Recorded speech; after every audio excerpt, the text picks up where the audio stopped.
En el nombre del Padre, del Hijo, del Espíritu Santo. Amén. Ven, Espíritu Santo, y llena los corazones de tus fieles y enciende en ellos el fuego de tu amor. Envía tu Espíritu Creador y se renovará la faz de la tierra. Estamos estudiando el Catecismo de la Iglesia Católica, su segunda parte, la celebración del misterio cristiano. Segunda sesión, los 7 sacramentos de la Iglesia. Capítulo primero, los sacramentos de iniciación cristiana. Artículo tercero, el sacramento de la Eucaristía. Entramos ahora en el sexto apartado de este artículo, donde el Catecismo dedicará 20 números, del 1382 al 1401, al estudio del tema que tiene como título El banquete pascual.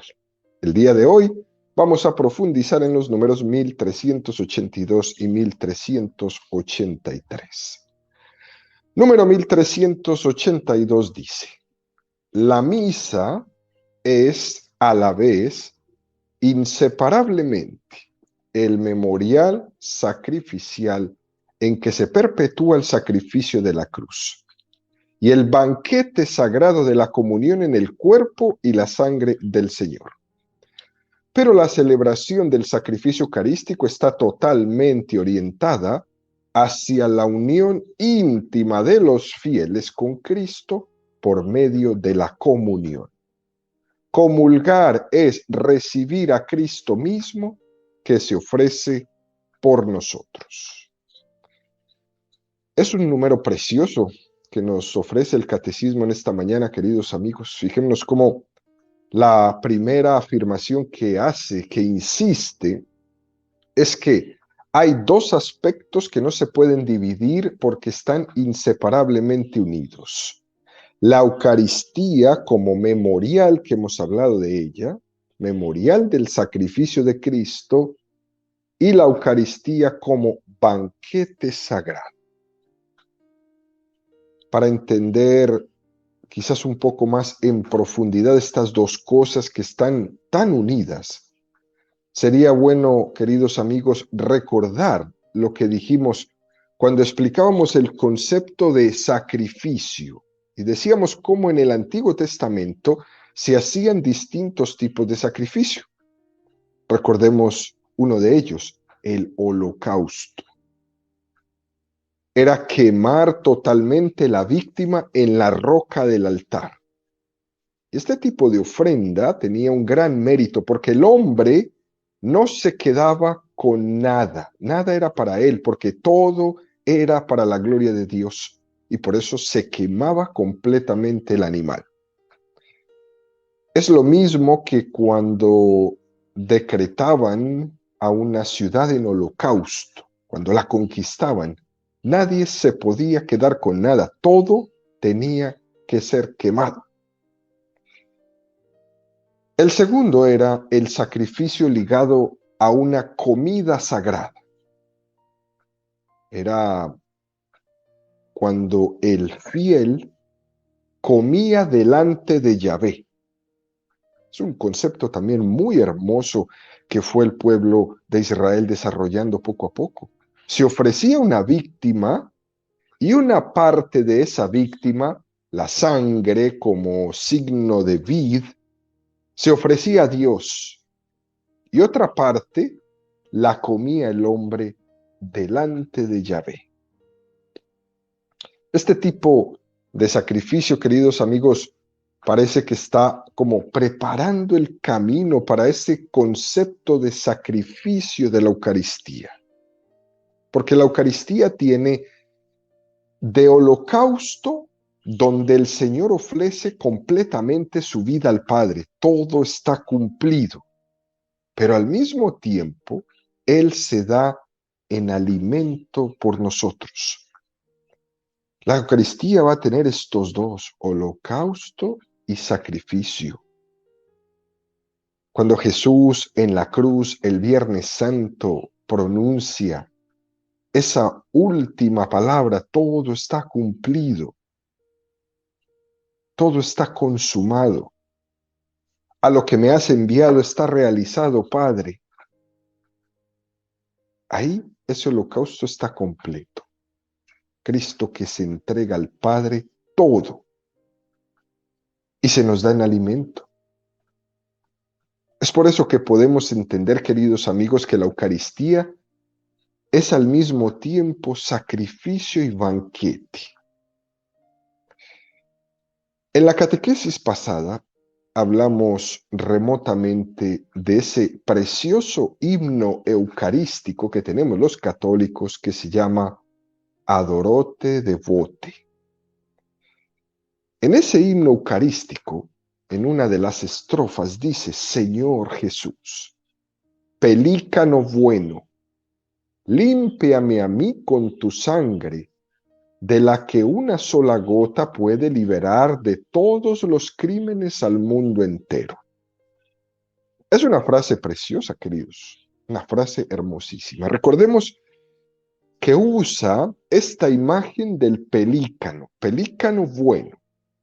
El pelícano es un ave que cuando hay escasez de comida para darle a sus polluelos, el pelícano se picotea con su propio pico el pecho para que salga sangre y con su sangre y con su carne alimentar a sus polluelos. Ella misma se rompe para darse en alimento a sus polluelos. En muchos sagrarios, en muchos altares católicos en el mundo, murales, vitrales, vemos esta expresión tan cristiana, tan propia del catolicismo, que es la imagen del pelícano picoteándose el propio pecho para darse en alimento a unos polluelos que están siempre debajo con el pico hacia arriba, esperando que caiga de ese pecho abierto sangre y carne de su madre. Esa imagen que nos presenta el arte se conjuga muy bien con el sacrificio de Cristo y el banquete en la Eucaristía. Por eso es interesante ver siempre en los sagrarios, en los altares, cuáles son las imágenes que ponen ahí. En algunos son la última cena, en otros son un pelícano, en otros hay un pavo real, etcétera, etcétera. Y es importante que nosotros entendamos por qué se usan estas imágenes. Termina este número del catecismo diciendo: pero la celebración del sacrificio eucarístico está totalmente orientada hacia la unión íntima de los fieles con Cristo por medio de la comunión. Comulgar es recibir a Cristo mismo que se ofrece por nosotros. No es casualidad que la comunión forme parte al final de la liturgia eucarística, para que al final participemos de la muerte de Cristo. Podemos comulgar al final de la Eucaristía. Es como recibir lo que recibió el buen ladrón.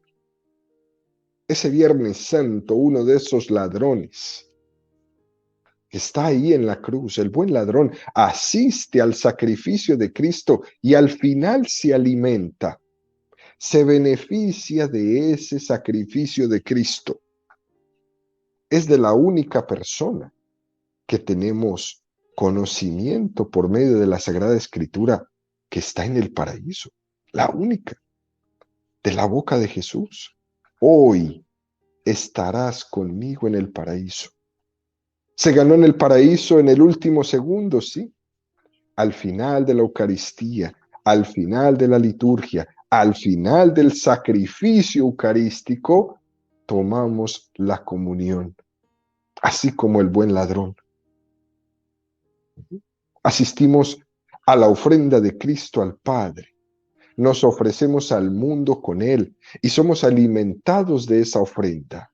Todo eso ocurre en ese mismo momento. Algo precioso para descubrir en nuestra espiritualidad en el momento de la comunión. Dicho esto, el catecismo nos presenta el número 1383 que dice: el altar en torno al cual la iglesia se reúne en la celebración de la Eucaristía, representa los dos aspectos de un mismo misterio: el altar del sacrificio y la mesa del Señor. Y esto tanto más cuanto que el altar cristiano es el símbolo de Cristo mismo, presente en medio de la asamblea de sus fieles, a la vez como la víctima ofrecida por nuestra reconciliación y como alimento celestial que se nos da. ¿Qué es en efecto el altar de Cristo, sino la imagen del cuerpo de Cristo? Y en otro lugar dice, el altar es imagen del cuerpo de Cristo y el cuerpo de Cristo está sobre el altar. La liturgia expresa esta unidad del sacrificio y de la comunión en numerosas oraciones. Así la Iglesia de Roma ora: te pedimos humildemente, Dios Todopoderoso, que esta ofrenda sea llevada a tu presencia hasta el altar del cielo por manos de tu ángel, para que cuantos recibimos el cuerpo y la sangre de tu Hijo al participar aquí de este altar, seamos colmados de gracia y bendición.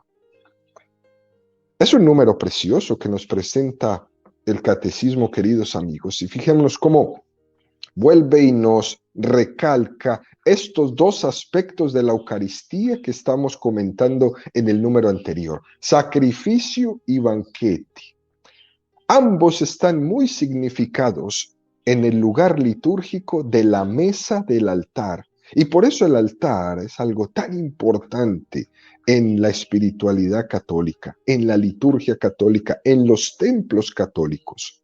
Porque el altar representa las dos cosas: la roca sobre la que se ofrece el sacrificio, pero al mismo tiempo la mesa del banquete.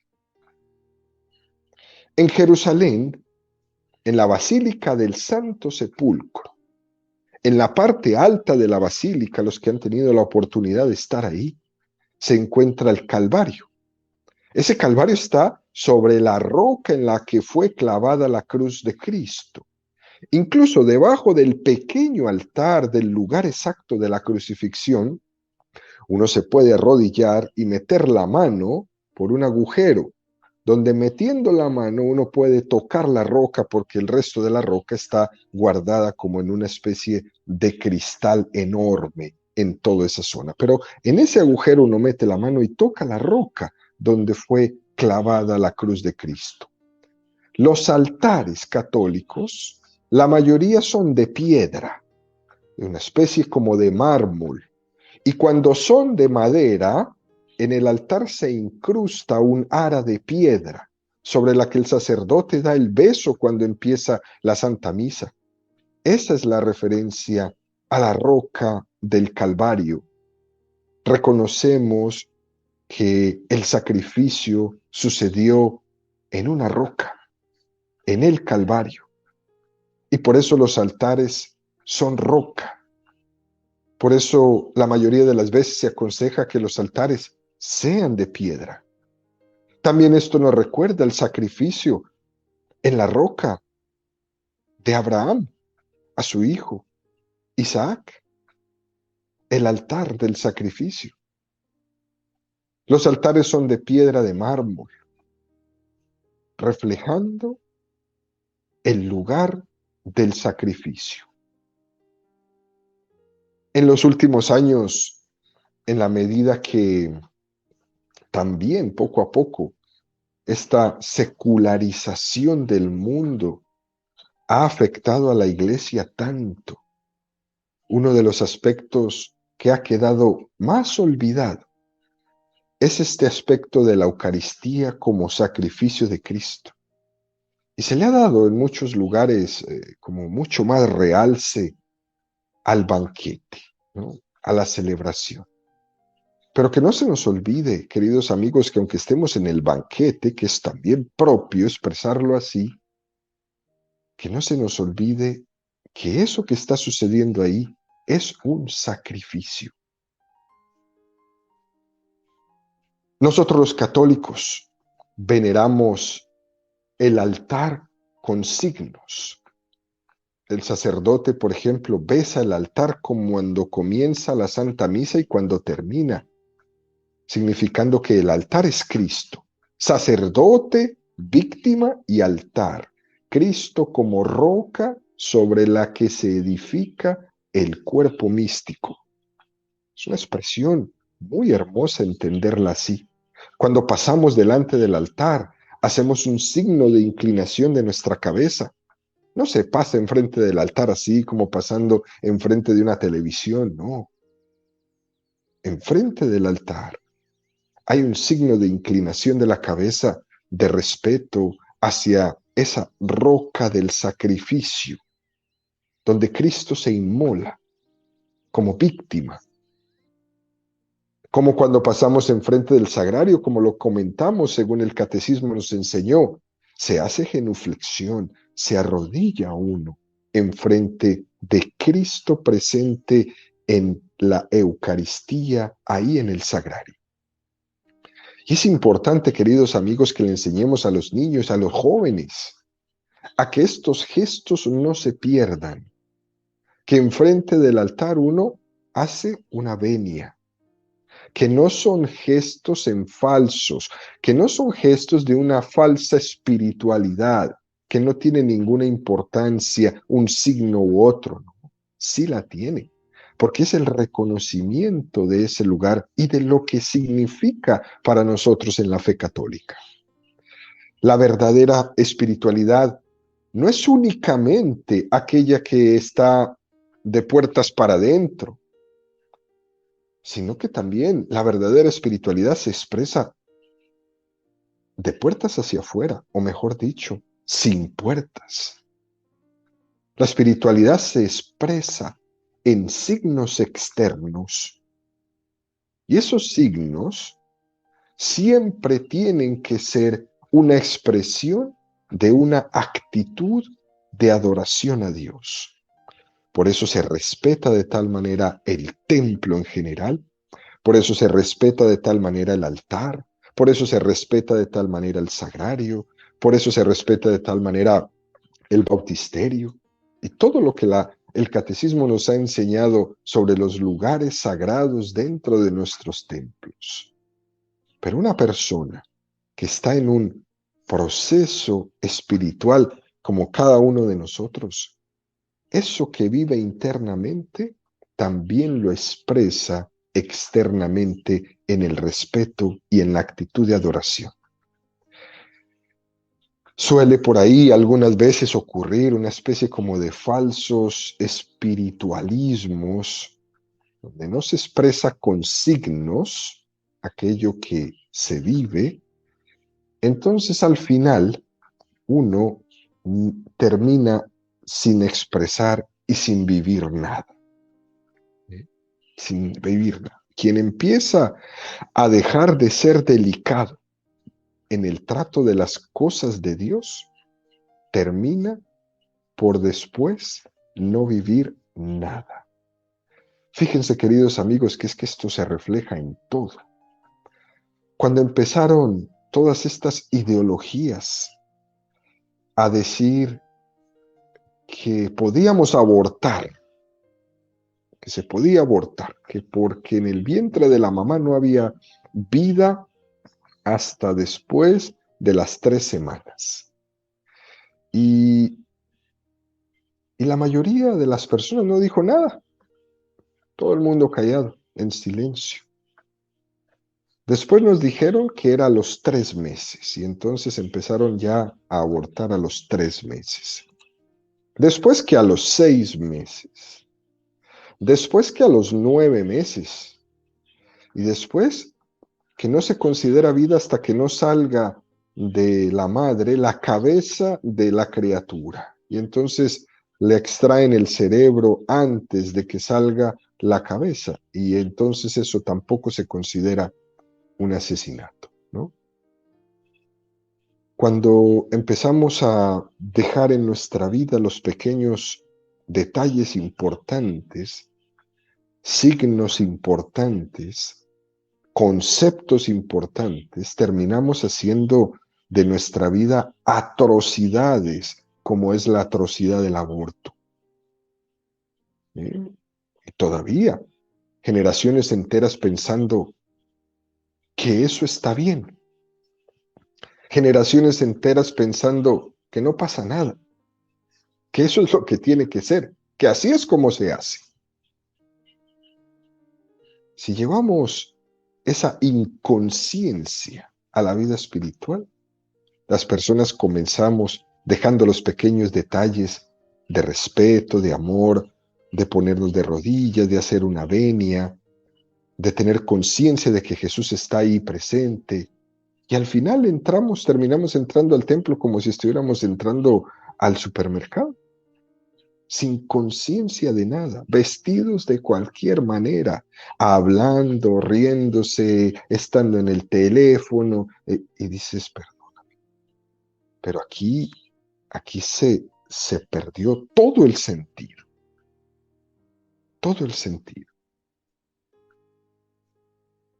Es verdad que San Pablo decía que la fe entra por el oído, y también es cierto que la fe entra por los ojos.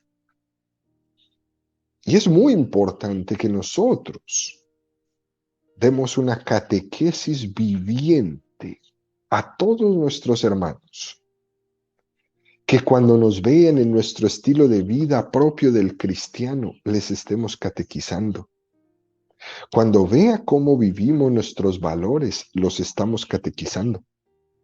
Cuando nos vean cómo nos vestimos, cómo rezamos, cómo veneramos lo sagrado, cómo participamos en nuestras liturgias, que sea siempre una catequesis viviente.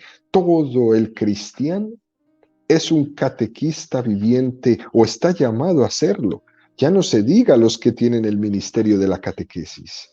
Todo, nuestras palabras, nuestros gestos, nuestras definiciones, la manera como nos expresamos de los demás, la manera como juzgamos las situaciones, la manera como somos capaces de hacer silencio en determinadas situaciones de la vida, en la manera como somos capaces de pensar antes de hablar para no herir a nadie. Todo el tiempo estamos llamados los cristianos católicos a hacer una catequesis viviente. También, esto es importante, hay que significar el banquete en el altar desde nuestro testimonio. También en el altar suceden cosas muy hermosas. Por ejemplo, cuando hablamos del banquete, en el altar se pone un mantel blanco, se le ponen unos cirios. En algunos lugares tienen la costumbre de colocar el mantel en el altar poco antes de comenzar la Santa Misa, y cuando termina la Santa Misa se quita nuevamente el mantel, dejando el altar desnudo hasta la siguiente celebración. Todo eso son momentos, son signos que nos ayudan a darle un poco más de relieve, ¿no?, al banquete que estamos celebrando. Y termina este número del catecismo diciendo: la Iglesia, en su liturgia, expresa esta unidad del sacrificio y de la comunión en numerosas oraciones. Y nos propone una hermosísima que está en el canon romano, la primera plegaria eucarística, y dice así: te pedimos humildemente, Dios Todopoderoso, que esta ofrenda sea llevada a tu presencia hasta el altar del cielo por manos de tu ángel, para que cuanto recibimos el cuerpo de Cristo y la sangre de tu Hijo, al participar aquí de este altar, seamos colmados de gracia y bendición. Es la plegaria más antigua de todas. Incluso se citan los nombres en esa plegaria de los primeros sucesores de Pedro. No sé si los recuerdan. Los primeros papas fueron Pedro, Lino, Anacleto, Clemente, Sixto, Cornelio, Cipriano, y así todos, hasta el Papa Francisco. En este canon romano se citan estos primeros. Es una plegaria eucarística que rezamos en las ocasiones más solemnes de la liturgia. Dentro de esta plegaria eucarística llamada Canon Romano, después de la consagración, el sacerdote dice: mira con ojos de bondad esta ofrenda y acéptala, como aceptaste los dones del justo Abel, el sacrificio de Abraham, nuestro padre en la fe, y la oblación pura de tu sumo sacerdote Melquisedec. Usa tres imágenes muy interesantes del Antiguo Testamento: Abel, Abraham, Melquisedec. Y en ese mismo momento el sacerdote junta las manos y se inclina ante el altar y dice: te pedimos humildemente, Dios Todopoderoso, que esta ofrenda sea llevada a tu presencia hasta el altar del cielo por manos de tu ángel. Vemos cómo también en ese momento de la liturgia, en esta plegaria eucarística del canon romano, se mencionan a los ángeles en la liturgia.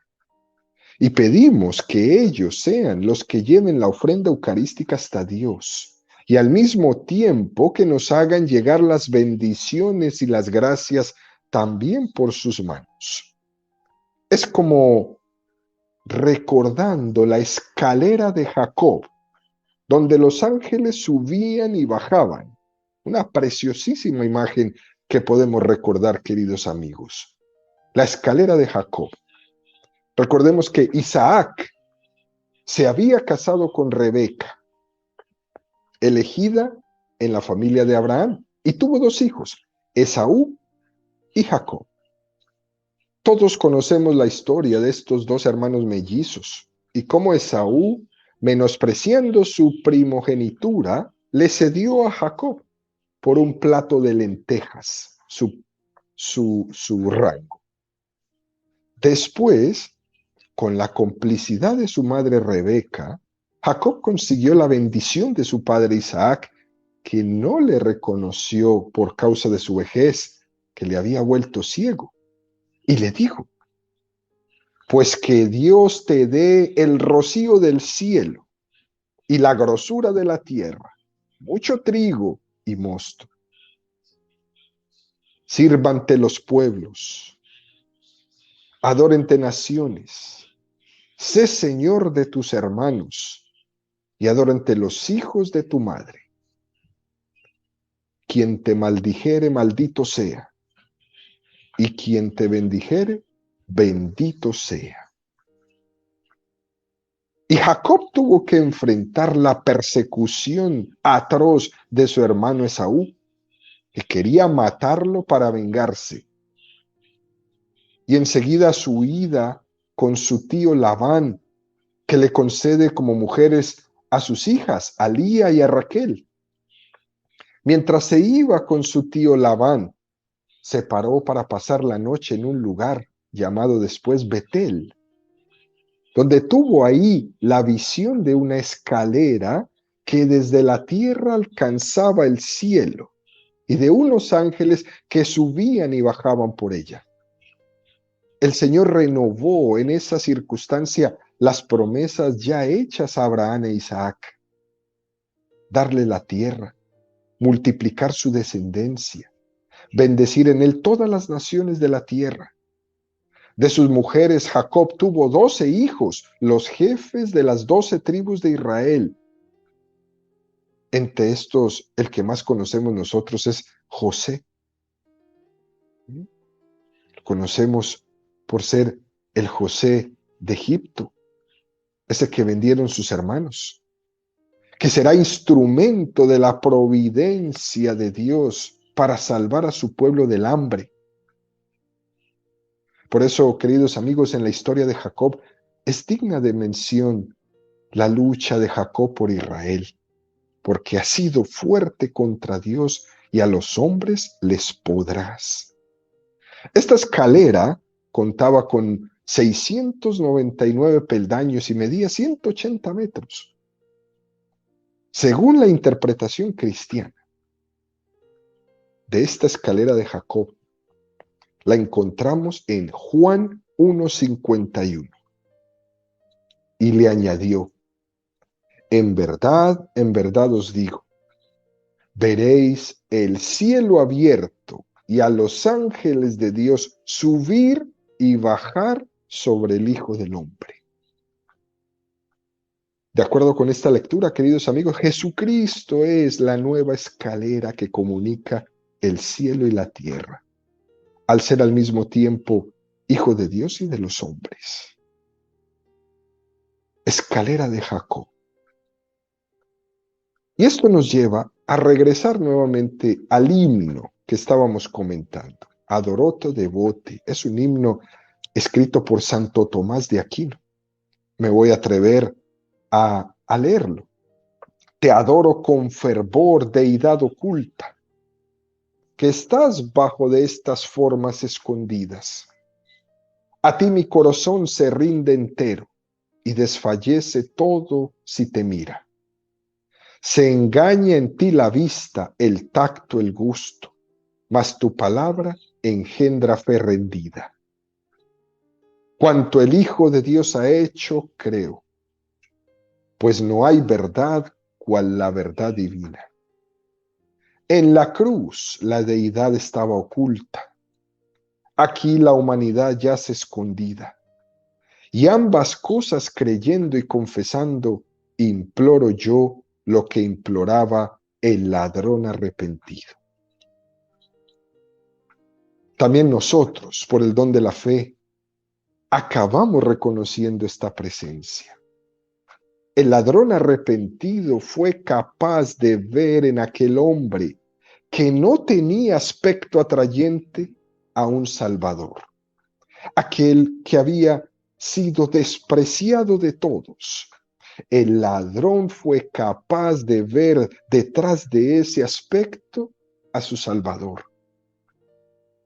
También nosotros somos capaces de ver en un pedazo de pan, por el don de la fe, a nuestro Salvador.